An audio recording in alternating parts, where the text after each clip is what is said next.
The command deck of the Celestial Harmony hummed with the desperate energy of a dying civilization. Elsa stood before the holographic star map, her violet eyes reflecting the crimson glow of warning indicators that painted her pale Zenthari skin in shades of doom. Around her, the last remnants of the Galactic Council's fleet hung in space like broken toys, their shields flickering against the relentless assault of the Void Swarm. "Counselor Elsa," her tactical officer's voice cracked through the comm system, "we've lost the Eternal Vigil. That's 17 capital ships in the last hour. At this rate, we have 43 minutes before complete fleet annihilation." Elsa's three-fingered hands clenched into fists. 3,000 years. That's how long the Galactic Council had maintained peace among the stars, carefully balancing the interests of 47 sentient species across 12 spiral arms. 3,000 years of diplomacy, science, and enlightened governance, all crumbling before an enemy that didn't negotiate, didn't communicate, and couldn't be reasoned with. The Void Swarm had emerged from dark space 6 months ago, a writhing mass of biomechanical horrors that consumed everything in their path. Planets, ships, entire star systems, devoured and converted into more swarm units. The Council's finest minds had tried everything: quantum disruption fields, antimatter warheads, even experimental dimensional weapons. Nothing worked. The swarm adapted, evolved, and continued its inexorable advance. "There is one option remaining," a deep voice said from behind her. Elsa turned to face Verk, her human military advisor. He stood with characteristic human asymmetry, his worn combat jacket hanging loosely on his frame, dark eyes carrying the weight of secrets she suspected, but didn't dare confirm. Humans had been the Council's latest addition, contacted only 80 years ago, a blink of an eye in galactic terms. Young, aggressive, technologically primitive by Council standards, and possessing a disturbing talent for warfare that made most Council species uncomfortable. "Don't," Elsa warned. "I know what you're going to suggest." Verk stepped closer to the holographic display, his scarred fingers manipulating the controls with practiced ease. The star map shifted, zooming out to reveal a small yellow star at the edge of Council space. Sol, Earth, the human homeworld. "They've been waiting for your call," Verk said quietly. "The ones we left behind." Elsa's skin shifted to a deep blue, the Zenthari equivalent of a shudder. When humanity had petitioned to join the Galactic Council, it had come with conditions. The Council had strict protocols about military technology, genetic modification, and artificial intelligence research. Humanity had agreed to abide by Council law, to dismantle certain weapons programs, to become civilized by galactic standards. But not all humans had agreed. "The Outer Colonies Collective," Elsa whispered. "You're talking about the exiles." Verk nodded. "They rejected Council oversight, continued their research into weapons the Council deemed too dangerous. We called them criminals, terrorists, madmen. The Council forced Earth's government to denounce them, to cut all ties." He paused, his jaw tightening. "But they're still human, and they're still out there." "Those colonies were supposed to be quarantined," Elsa protested. "Your own government agreed." "My government lied," Verk interrupted. "We've maintained covert communications the entire time. The collective has spent 8 decades doing what humans do best when left to their own devices." His smile was cold, predatory. "They weaponize everything." Another explosion rocked the Celestial Harmony. The lights flickered. Elsa's second officer called out damage reports in 3 different languages, panic breaking through professional veneer. 37 minutes to fleet annihilation. Elsa looked at the tactical display. The Void Swarm was a roiling purple mass, growing larger with every ship it consumed. Behind her, the remnants of galactic civilization, billions of souls on refugee ships, fleeing toward the galactic rim where there was nowhere left to run. "What kind of weapons are we talking about?" she asked, hatting herself for the question. Verk pulled up classified files, his security clearance, suspiciously high for a junior advisor, granting him access to data that made Elsa's skin flash yellow with fear.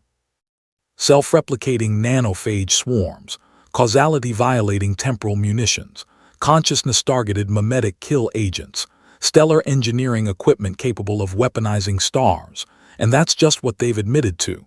Verk's expression was grim. The Council asked humanity why we spent so much effort imagining ways to destroy ourselves. We tried to explain it's how we prepare, how we survive. You can't fight what you can't imagine fighting. Those weapons violate 17 Council protocols, Elsa said weakly. The Void Swarm is eating the galaxy, Verk replied. I don't think protocols matter anymore. Elsa closed her eyes. In her mind, she saw the faces of Council members who had welcomed humanity with such hope, primitive, yes, but creative and enthusiastic. They would learn. They would grow. They would become better than their violent heritage. She'd believed it too. Verk had seemed like proof, cultured, diplomatic, intellectual. Nothing like the savage warriors from humanity's dark past that the history files documented with horrified fascination. She'd been so naive. How do we contact them? She asked, her voice barely audible. Verk was already moving, pulling up a communication interface that had clearly been prepared in advance. I need your authorization codes. Council Alpha clearance. 29 minutes to fleet annihilation. Elsa provided the codes. Verk's fingers flew across the haptic interface, punching through layers of quantum encryption and dead drop relays. The communication channel opened, a direct line to something that, officially, didn't exist. The holographic display flickered. A face appeared, human, female, probably in her 60s by Earth standard aging, with iron-gray hair and eyes like shards of ice. Verk, the woman said, her voice carrying the clipped efficiency of military command. It's been a while. I see you finally convinced them. Admiral Zhao, Verk acknowledged. We need the collective. What's the magic word? Zhao's smile was humorless. Elsa stepped forward, drawing herself to full height despite her exhaustion. This is Counselor Elsa of the Zenthari Diplomatic Corps, acting as emergency commander of Council Defense Forces. I am formally requesting military assistance from whomever you represent. Admiral Zhao's eyes fixed on Elsa with predatory intensity. Do you understand what you're asking? We're not Council approved. We don't follow your rules. Once we engage our way. The Void Swarm is, Elsa began. We know what the Swarm is, Zhao interrupted. We've been tracking it since it first appeared. We've been studying it, modeling it, war-gaming against it. She leaned closer to her own camera. We've been preparing to fight it because that's what the Council wouldn't let us do openly. 17 minutes to fleet annihilation. Please, Elsa said, and the word tasted like defeat. We have nowhere else to turn. Zhao glanced off-screen, apparently at tactical displays Elsa couldn't see. We have 23 stealth carriers within 40 light-years of your position. They've been shadowing the swarm for weeks, waiting for authorization. She looked back at Elsa. Say the words, Counselor. Ask the monsters to save you from the dark. Elsa's skin cycled through colors, shame, fear, desperation. Around her, the command deck had gone silent. Everyone was watching. This moment would define the future, if there was one. I hereby authorize the Outer Colonies Collective to engage the Void Swarm threat using any means necessary. The words felt like poison. May the stars forgive us. The stars don't care, Zhao replied. But we do. Verk, get your people clear. We're going hot in 90 seconds. Zhao out. The channel closed. Verk immediately began issuing orders, his true military training finally visible. The Council fleet began a coordinated withdrawal, creating a corridor between themselves and the swarm. What happens now? Elsa asked. Verk pulled up a sensor display. Now you see why the Council was afraid of us. The first indication was subtle. Space itself seemed to shiver. Then the stealth carriers decloaked, appearing in perfect formation around the swarm. They were unlike any council vessels, sleek, black, covered in what looked like organic growth and technological components merged into something disturbingly hybrid. The carriers didn't fire conventional weapons. Instead, they released something else. Elsa watched in horrified fascination as gray clouds erupted from the human ships, nanophage swarms, each mote a microscopic machine programmed with one purpose: disassemble and convert. The clouds hit the void swarm like a tsunami of silver death. The swarm tried to adapt, its biomechanical components shifting and evolving. But the human weapons evolved faster, each generation of nanophages learning and modifying in response to swarm defenses. It was evolution compressed into seconds, warfare at the molecular level. Then the temporal munitions deployed. Elsa's sensors couldn't fully track what happened. Causality itself seemed to bend. Portions of the swarm simply ceased to exist, deleted from multiple timelines simultaneously. Other sections aged billions of years in seconds, crumbling to entropic dust. By the eternal light, Elsa's tactical officer breathed. They're winning.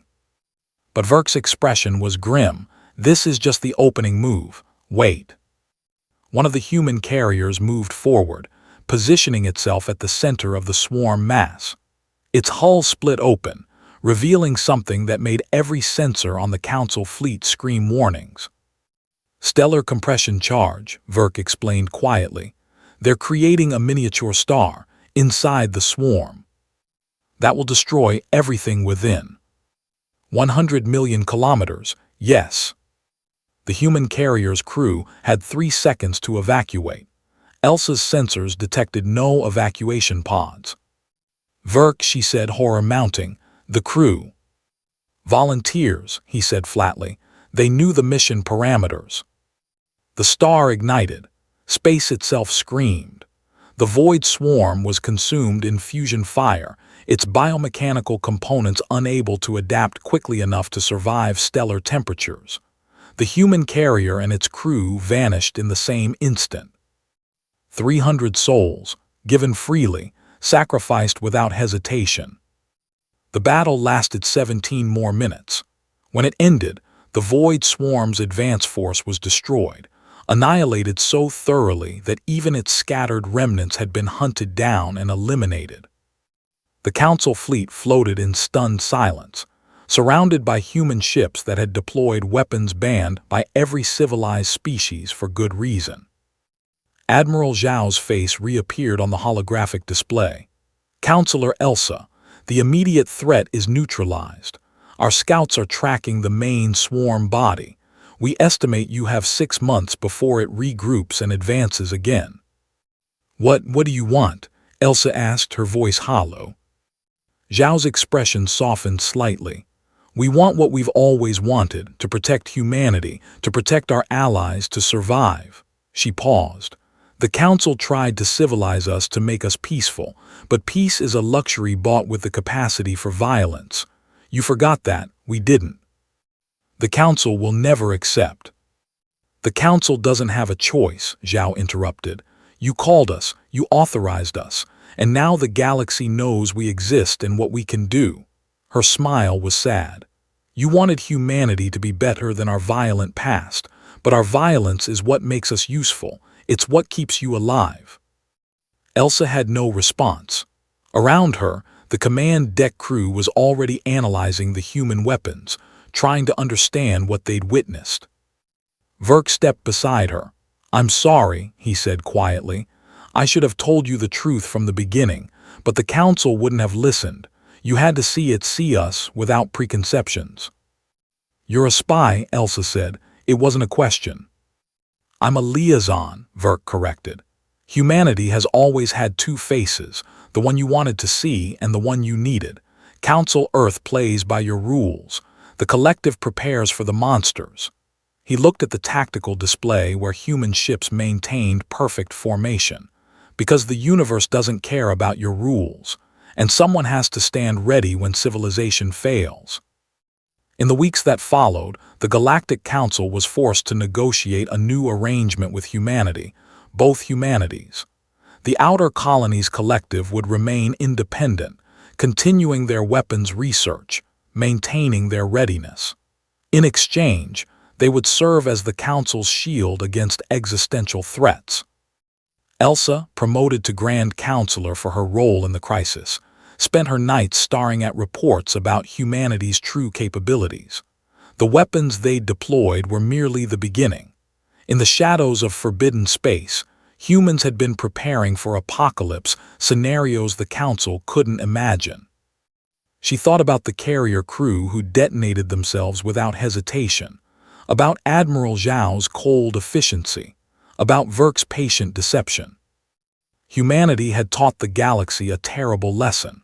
Sometimes, to preserve civilization, you needed to keep barbarians at the gates, not as enemies but as guardians, dangerous, controlled, and absolutely necessary. The Void Swarm would return, but now the galaxy had teeth. And those teeth were human.